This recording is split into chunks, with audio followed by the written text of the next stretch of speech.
High عجیب واقعہ۔ ایک عجیب واقعہ سنیں۔ حضرت عروہ بن عبدالزبیر رحمۃ اللہ علیہ حضرت اسماء بنت ابی بکر صدیق کے صاحبزادے اور حضرت عائشہ رضی اللہ عنہا کے بھانجے ہیں۔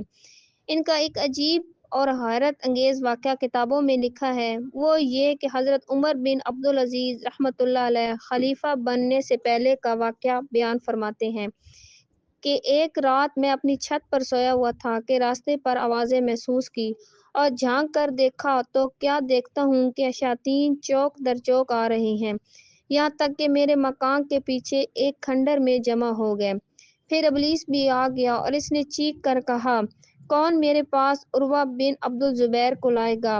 ایک جماعت کھڑی ہوئی اور کہا، ہم لائیں گے۔ پس گئے، واپس چلے گئے اور کہا، ہم ان پر قادر نہ ہو سکے۔ ابلیس نے پھر چیخ کر کہا، کون میرے پاس عروہ بن زبیر کو لائے گا؟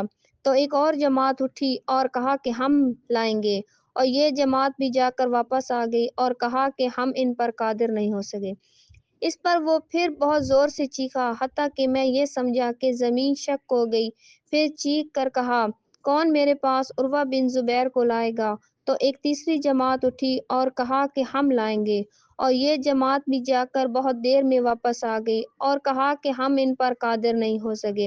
اس پر ابلیس غضبناک ہو کر چلا گیا اور شیاطین بھی ان کے پیچھے ہو گئے۔ حضرت عمر بن عبدالعزیز رحمۃ اللہ علیہ یہ واقعہ دیکھ کر حضرت عروہ بن زبیر رحمۃ اللہ علیہ کے پاس گئے اور یہ سارا واقعہ سنایا تو انہوں نے کہا، میرے والد حضرت زبیر بن علوم رضی اللہ عنہ نے مجھ سے بیان کیا کہ میں نے اللہ کے نبی حضرت محمد صلی اللہ علیہ وآلہ وسلم سے یہ سنا کہ جو بھی شخص صبح اور شام اس دعا کو پڑھتا ہے، اللہ تعالیٰ اس کو ابلیس اور اس کے لشکر سے محفوظ رکھتے ہیں۔ وہ دعا یہ ہے، اللہ کے نام سے جو شان والا ہے، بڑی دلیل والا ہے، زبردست سلطنت والا ہے، جو اللہ چاہے وہ ہوتا ہے، میں شیطان سے اللہ کی پناہ چاہتا ہوں۔